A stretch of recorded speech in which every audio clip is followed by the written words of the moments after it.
ओम शांती. आपण तिसऱ्या अध्यायामधले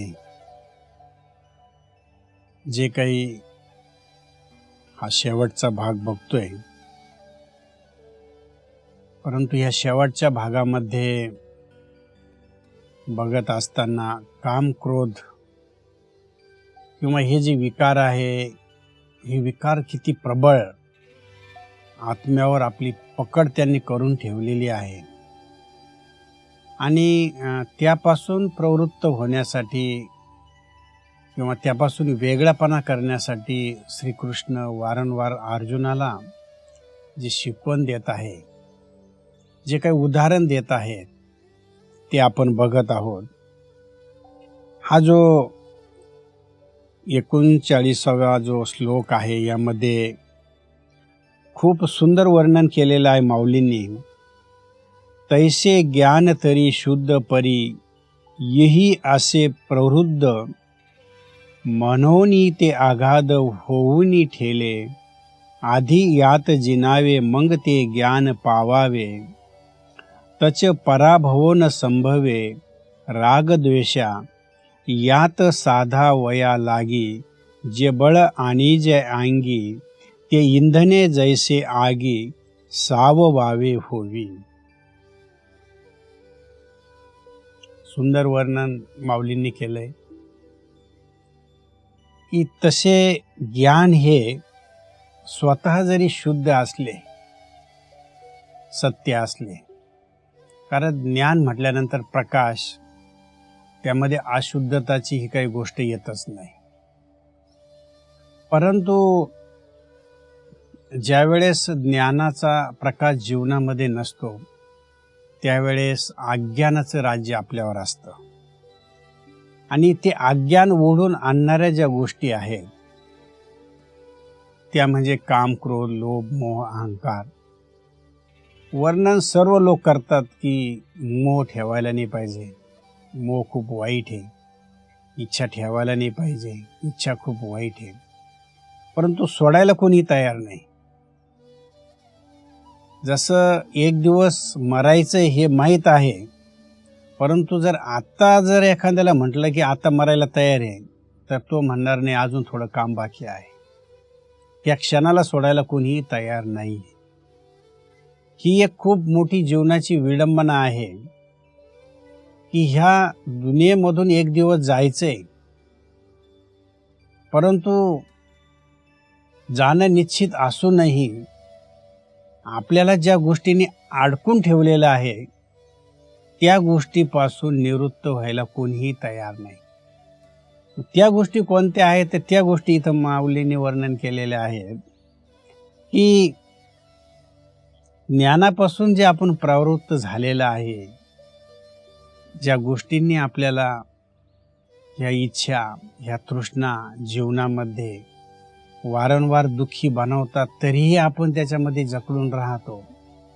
एखाद्याला जर आपण म्हटलं की अरे थोडा वेळ काढून ईश्वराची आठवण कर, तो म्हणतो मला आठवण करायला वेळच नाही. अरे एक ना एक दिवस तुला आठवण करायची आहे, त्याच्या आठवणीशिवाय तुला जीवनामध्ये पर्याय नाही. परंतु त्याची प्रचिती तुला आता नाही येणार. ज्या वेळेला वेळ येशील त्यावेळेला तू ईश्वराची आठवण करशील, परंतु त्यावेळेला वेळ निघून गेलेली असेल. कोणत्याही गोष्टीचं वेळेवर महत्त्व असतं. ती जर तुम्ही वेळेवर केली तर त्याचा आनंद जीवनामध्ये खूप मोठ्या प्रमाणात मिळत असतो. हे ज्ञान स्वतः जरी शुद्ध असले तरी काम, क्रोधाने आच्छादित असते, म्हणूनच ते गहन होऊन बसले आहे. अगोदर काम, क्रोधास जिंकावे, मग ज्ञान प्राप्त होते. पण त्या काम, क्रोधास जिंकणे कठीण, कारण यांना जिंकण्याकरिता जे जे अवसान आणावे ते उलट त्यांनाच सहाय्यकारी होते. जसे अग्नी विझवण्याकरिता लाकडे टाकली असता ती त्यालाच सहाय्यकारी बनतात. म्हणजे काम, क्रोध ह्या विकारांना जिंकण्यासाठी आपण जे जे काही उपाय करतो, ते उपाय त्यालाच मदत करतात. आणि त्याचं उदाहरण माऊलीने दिलेलं आहे की जसं आग विझवण्यासाठी लाकडे जर टाकली तर ती लाकडे पुन्हा पेटण्यास सुरुवात होते. मग आग विझवण्यासाठी आपण लाकडे न टाकता जर तिथं पाणी टाकलं तर ती आग विझू शकते. आज समाजामध्ये काम क्रोधाची आग विझवण्यासाठी लोक औषधांचा प्रयोग करतात. भिन्न भिन्न प्रकारे औषधं घेऊन आपल्या इंद्रियांचं दमन करतात, त्यांना वश करण्याचा प्रयत्न करतात. परंतु ते वश होत नाही तर ते अजून विकराल रूप धारण करतात. म्हणजेच एखादा जर संन्यासी ह्या विकारावर विजय प्राप्त करण्यासाठी जंगलामध्ये गेलाय तर तो सर्वात प्रथम कर्मेंद्रियाची उत्तेजना समाप्त करण्यासाठी विशिष्ट प्रकारे औषधांचा तो प्रयोग करतो. परंतु आज आपण बघतो की त्या औषधाचा प्रयोग करूनही काम क्रोध ह्या विकारांना तो जिंकण्यामध्ये असमर्थ होतो. चाहे तो हठयोगी असो या त्यानं दुसरा कोणता मार्ग अवलंबिलेला असो. याचं कारण हा प्रयोग तो स्थूल इंद्रियावर करतो. आत्म्यावर याचा प्रयोग करण्यासाठी सत्य ज्ञानाची गरज आहे, स्वतःला ओळखण्याची गरज आहे. ज्यावेळेस तू स्वतःची समज वाढवशील, स्वधर्मामध्ये स्थित राहशील, त्याच वेळेला ते संभव आहे. बाकी स्थूलरित्या किती जरी आपण त्याचा प्रयोग केला तरी ह्या ज्या गोष्टी आहेत ह्या त्याला अजून सहाय्यकारी बनतात. म्हणून एक ज्ञानीजनांनी किंवा योगींनी बाहेरील गोष्टींचा वापर करण्यापेक्षा त्याला जर योग्य आपण दिशा दिली, जसं आपण बघतो की एखाद्या डॉक्टरकडं आपण गेल्यानंतर त्याला जर आजार कळला नाही आणि तो आजार नष्ट करण्यासाठी जर त्यांना अयोग्य जर औषध दिलं तर तो आजार वाढतो. परंतु त्याचा प्रयास हा असतो की तो आजार नष्ट झाला पाहिजे. परंतु पूर्ण ज्ञानाची माहिती नसल्यामुळं किंवा त्याविषयी त्याचा अभ्यास नसल्यामुळं कुठेतरी तो कमी पडल्यामुळं दुसरं जर औषध त्यानं दिलं तर आजार अजून वाढतो, कमी होण्याच्या ऐवजी त्याच्यामध्ये अजून वृद्धी होते. त्याप्रमाणे जीवनामध्ये ह्या विकारांना नष्ट करण्यासाठी, समूळ त्याचा विनाश करण्यासाठी ॲक्च्युली प्रॉपर जी औषध पाहिजे ते औषध आपल्याकडे नसल्यामुळं हे जे विकार आहे हे अजून वृद्धीला प्राप्त होतात, त्याचा विनाश होत नाही, समूळ ते नष्ट पावत नाही. मग ते नष्ट करण्यासाठी सर्वात सुंदर उपाय जो परमात्म्यानं आपल्याला इथं सांगितलेला आहे की तू ह्या इंद्रियांपासून स्वतःला आत्मस्मृतीमध्ये स्थिती एक आत्मा समज. आत्मा समजल्यानंतर बाकीच्या ज्या गोष्टी आहे ते सर्व तुझ्या हातामध्ये आहे. तू कर्मेंद्रियाचा मालिक आहे. म्हणून भगवद्गीतेमध्ये जे सांगितलेलं आहे की हे जे इंद्रिय आहे, नाक, डोळे, कान, तोंड, हे जे आहे यांना तू वश कर. तिथं घोडे दाखवलेले आहे आणि त्यांना लगाम जो दाखवलेला आहे, श्रीकृष्ण अर्जुनाला सांगतात की तो लगाम तू खेच. तो वास्तविक हा लगाम आहे की मुखाद्वारे वाईट बोलणं, डोळ्याद्वारे वाईट बघणं, कानाद्वारे वाईट ऐकणं, ह्या गोष्टींना तू लगाम घाल. आणि त्याकरिता स्वस्वरूपाच्या स्थितीमध्ये तू जर स्थित राहिला तर ह्या गोष्टी तुला सोप्या होतील. म्हणून एक सटीक औषध की स्वतःला आत्मा समजणं हे खूप सुंदर उपाय आहे. आत्मा समजल्यानंतर हे जे विषय विकार आहे हे आपल्यापासून दूर जातात. का? कारण विषय विकारांचा जो संबंध आहे हा इंद्रियांशी आहे आणि विषय विकारांची प्राप्ती करण्यासाठी सर्वात प्रथम हे इंद्रिय त्याकडे आकर्षित होतात. मग जर इंद्रियांनाच जर आपण कंट्रोल केलं तर बाकी ज्या गोष्टी आहे बाहेरील त्यांना आपण बरोबर वश करू शकतो. म्हणून जे जे उपाय करावे तैसे उपाय किजिती जे जे ते याशीची होती विरिजे म्हणून हाटी याते जिनिजे इहीच जगी ऐशी अशी साकडी बोला एक उपाय आहे भला तो करिता जरी अंगवला तरी सांगेन तुझे. म्हणून जे जे उपाय करावे ते ते त्यांनाच मदत करतात. म्हणून या जगामध्ये हठयोगांना देखील हेच जिंकतात. मग हे काम क्रोध अजिंक्यच झाले काय असे तुला वाटते का? परंतु नाही, हे अजिंक्य नाही. वास्तविक यांचं परमनंट कोई वास्तव्य नाही आहे, परंतु एक टेम्पररी यांनी आपल्यावर एक साम्राज्य स्थापन केलेलं आहे. आणि अशा या संकटातून पार पडण्यासाठी तुला एक मी उत्तम उपाय सांगतो. काय उत्तम उपाय सांगतात? पुढला जो 68वा जो श्लोक आहे, खूप सुंदर वर्णन यामध्ये केलेलं आहे. मग मनाची धाव पारुशेल आणि बुद्धीची सोडवण होईल इतुकीन थारा मोडेल या पापियाचा. याचे जे मूळ आहे वास्तविक इंद्रियाच्या ठिकाणी आहे आणि इंद्रियापासून कर्माची प्रवृत्ती होते. म्हणून ह्या इंद्रियांना अगोदर सर्वथैक जिंक. बघा इथं खूप सुंदर श्रीकृष्णाने अर्जुनाला जो उपदेश दिलेला आहे, म्हणजे परमात्म्यालाच शेवटी ह्या विकारावर विजय कसा प्राप्त करायचा हे सांगावं लागतं. साधारण मनुष्याला ही गोष्ट लवकर कळत नाही. म्हणून याचं जे मूळ वास्तव्य आहे, काम क्रोधाची जी उत्तेजना आहे ही इंद्रियांच्या द्वारे होते. परंतु इंद्रियांचा स्वामी कोण, इंद्रियांचा मालक कोण, त्याला ओळखणं गरजेचं आहे. तर इंद्रियांचा जो मालक आहे तो आहे आत्मा.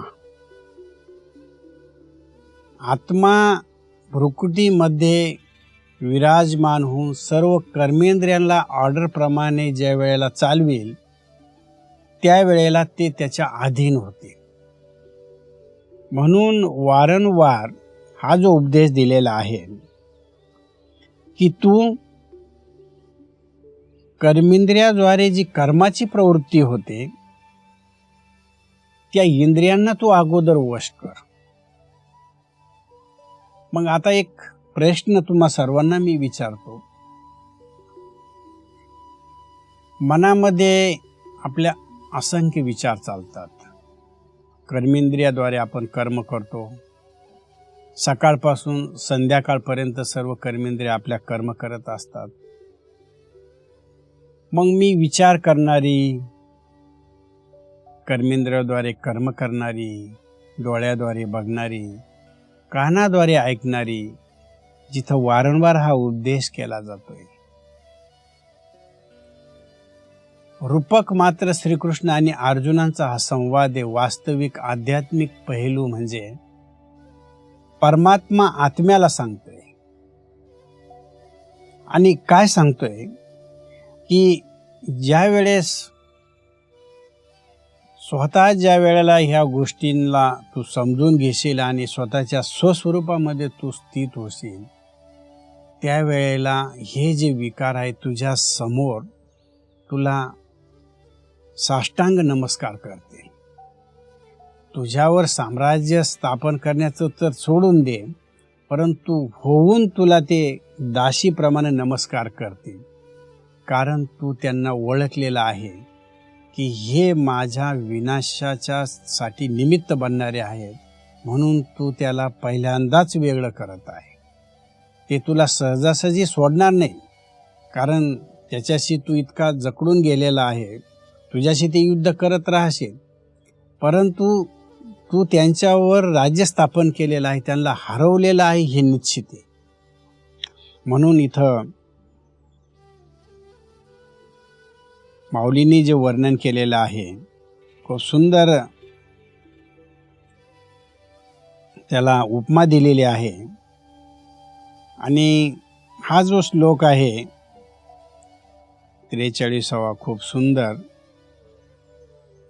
भगवद्गीतेमध्ये सांगितलेला आहे आणि माऊलींनी त्याचं वर्णन किती सुंदर केलेलं आहे बघा, की हे अंतरी हुनी जरी फिटले तरी निप्रांत जान निवटले, जैसे रश्मी विर्ण उरले मृगजळ नाही, तैसे राग द्वेष जरी निमाले तरी ब्रह्मीचे स्वराज्य आले, मग तो भोगी सुख आपले आपणची, तो गुरु शिष्याची गोठी, पद पिढांच्या गाठी तेथे स्थिर राहुनी नुठी, कवने काळे. ज्या वेळेस आपण आपल्या जीवनामध्ये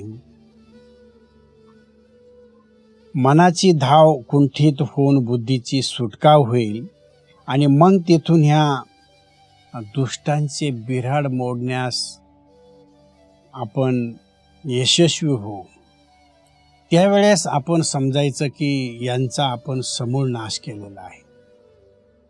यांच्याकडे बघताना आपण जर दुश्मनाच्या दृष्टीनं जर बघितलं तर ते अजून आपल्यावर उद्रेक करतील किंवा अजून आपल्यावर ते प्रभाव टाकतील, परंतु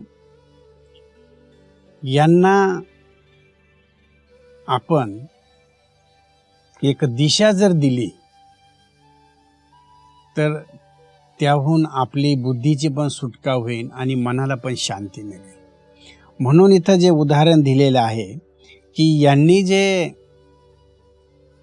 आपल्या आत्म्यामध्ये जवळजवळ 63 जन्माचं जे बिऱ्हाड, आता बिऱ्हाड म्हणल्यानंतर तुम्हाला माहिती आहे की ते एकटे नाही आहेत, त्यांच्याबरोबर त्यांचे संबंधी पण आहेत. म्हणून हा बिऱ्हाड शब्द इथं माऊलींनी खूप सुंदर वर्णन केलेला आहे. म्हणजे एका विकाराबरोबर फक्त तो एकटा नाही आहे, त्याचा सेनापती आहे, मंत्री आहे, प्रजा आहे, त्याचे दासदासी आहे, सर्व काही आहे.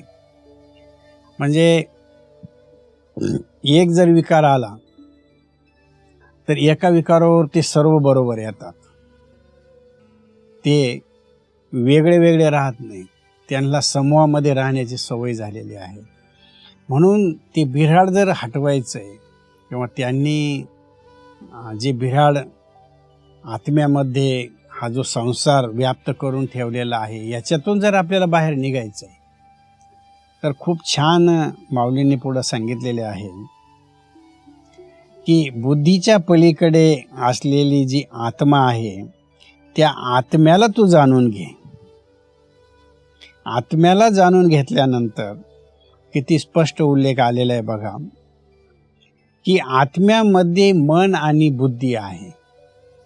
आता इथं थोडंसं आपल्या दर्शक श्रोत्यांना खूप स्पष्ट रीतीने समजलं पाहिजे की मनानं जे आपण विचार करतो, बुद्धीनं जो आपण निर्णय करतो, ते करणारं कोण? तर ती आत्मा.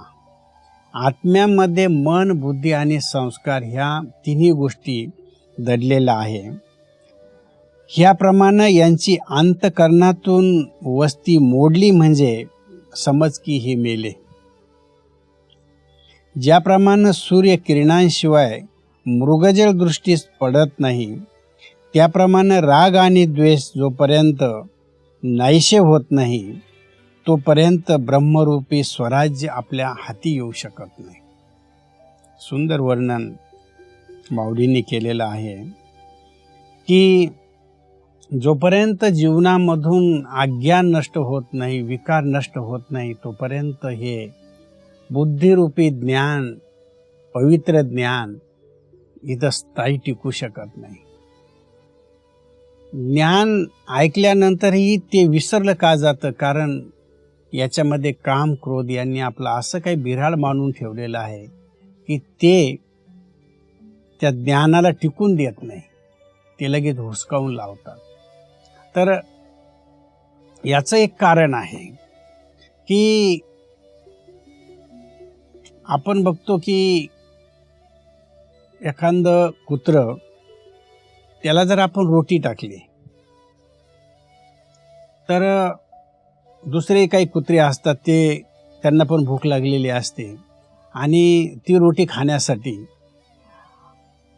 त्या कुत्र्याबरोबर अनेक कुत्रे येतात आणि तिथं भांडणं करायला लागतात. जे प्रबळ आहे, ज्याच्यामध्ये ताकद आहे, ते दुसऱ्या कुत्र्याला मारतं आणि खाऊन देत नाही. आता इथं जर आपण बघितलं तर विकारांची अशीच तऱ्हा आहे की एका विकारांनी जर एखादा मनुष्य वेढला गेला तर बाकी त्याचे जे साथी आहे ते लगेच धावून येतात, ते स्वस्थ बसत नाहीत. म्हणजे जीवनामध्ये जर आपण आज बघितलं तर व्यक्ती शांतच बसू शकत नाही. शांत जर एखाद्याला बसायला सांगितलं तर तो म्हणतो की नाही, मला शांत बसवत नाही, कोणाची तरी आठवण येते किंवा त्याच्यामध्ये चंचलता निर्माण होते. तर एका गोष्टी मागं जसे दुसऱ्या गोष्टी लगेच पळत येतात, म्हणून मनुष्याचं जीवन आज आपण बघतो की एक अशांत झालेलं आहे. ज्या विकाराचं प्राबल्य त्याच्यावर चढलेलं असतं, तो विकार छोट्या छोट्या साथींना कुठेतरी घेऊन येतो आणि जसं ते कुत्रं ताकद असल्यामुळं पूर्ण खाऊन घेतं, बाकीच्यांना हुसकून लावतं, तसं काम विकार बुद्धीचं हनन करून घेतो, बुद्धीचा नाश करून घेतो. परंतु बाकी जे त्याचे मित्र आहेत ते त्याच्या अवतीभोवती ही लपलेले असतात. जशी संधी मिळेल तसं ते धावून येण्यासाठी तयार असतात. म्हणून ही गोष्ट ज्ञानी लोकांनी लक्षात ठेवली पाहिजे की जीवनामध्ये कोणताही जरी विकार असला तर त्या विकारांपासून परावृत्त झालं पाहिजे. जसं सूर्यकिरणाशिवाय मृगजळ दृष्टीत पडत नाही, त्याचप्रमाणे राग आणि द्वेष जीवनामधून नष्ट झाले तरच आपलं स्वस्वरूप आपल्याला स्पष्ट दिसू शकतं. म्हणजेच स्वतःचं जर आपल्याला निज सुख प्राप्त करायचं असेल तर हा जो संवाद आहे गुरु आणि शिष्यामध्ये चाललेला, ह्या गुरु संवादाला तू चांगल्या प्रकारे जाणून घे. आणि हे जाणून घेतल्यानंतर जरी तुझ्या मनामध्ये काही प्रश्न निर्माण होत असतील तरी त्या प्रश्नांना उत्तर त्यावेळेला तुला मिळेल की ज्या वेळेस तू जीवनामध्ये आत्मज्ञानाची प्राप्ती करल, आत्मस्वरूपामध्ये ज्या वेळेला तू स्थिर होशील त्यावेळेस ह्या विकारावर तू विजय प्राप्त करू शकशील. म्हणून 3ऱ्या अध्यायाच्या शेवटचा हा जो श्लोक आहे खूप सुंदर इथं वर्णन झालेलं आहे. आणि अर्जुन श्रीकृष्णाला पुढच्या श्लोकासाठी किंवा पुढच्या अध्यायासाठी तयार करतात की एवढं ज्ञान सांगितल्यानंतरही जरी मला कुठं ना कुठं जर प्रश्न निर्माण झाले तरी त्याचं उत्तर तुम्ही द्यावा. आणि त्याकरिता श्रीकृष्ण अर्जुनाला सांगतो की किती जरी तुझ्या मनामध्ये प्रश्न निर्माण झाले, युद्ध करता करता तुला कुठं संशय किंवा कुठं मदतीची जरी जरूरत पडली तर ती मदत करण्यासाठी मी सदैव तयार आहे. म्हणून पुढला जो 4था जो अध्याय आहे आपण नंतर बघणार आहोत की कसं ज्ञान संन्यास योग म्हणजे काय, आणि त्यामध्ये श्रीकृष्णानं अर्जुनाला, म्हणजेच या ठिकाणी आपण सर्व दर्शक श्रोते ह्या गोष्टीला समजत असेल की परमात्मा आणि आत्म्यामधला कसा हा संवाद खूप छान चाललेला आहे आणि कसं आत्मा परमात्म्याशी जुडल्यानंतर आपल्यामधल्या ज्या वाईट विकृती आहेत त्या विकृती हळूहळू दूर होतात आणि एक जीवनामध्ये आपल्याला सत्याचा बोध होऊन सुख शांतीची कशी प्राप्ती होते आणि खरोखर आपण स्वधर्मामध्ये स्थित झाल्यानंतर ह्या ज्या गोष्टी आहेत भौतिक जगतचं जे अल्पकाळाचे जे सुख आहे त्या सुखाकडं साक्षीपणाकडं आपण वळतो आणि ह्या विश्वाला एक साक्षी होऊन आपण बघायला सुरुवात करतो. तर खूप सुंदर 4था अध्याय आपण उद्या सुरू करणार आहोत. त्या अगोदर आपण शेवट 23व्या अध्यायाच्या सर्व दर्शकांना हा जो काम क्रोध हा जो कचरा मनामध्ये साचलेला आहे तो दूर करण्यासाठी परमात्म्याशी आपण कसं संवाद करून कसं आपली बुद्धिरूपी तार जोडून याला दूर करू हा योग अभ्यास 4था अध्याय सुरू करण्याच्या अगोदर करणार आहोत. आणि हा जर योग अभ्यास तुम्ही आपल्या दैनंदिन जीवनामध्ये रोज जर वापरला तर हे काम क्रोध लोभ मोह ह्या गोष्टी ऑटोमॅटिक दूर होतील यात शंका नाही. ओम शांती.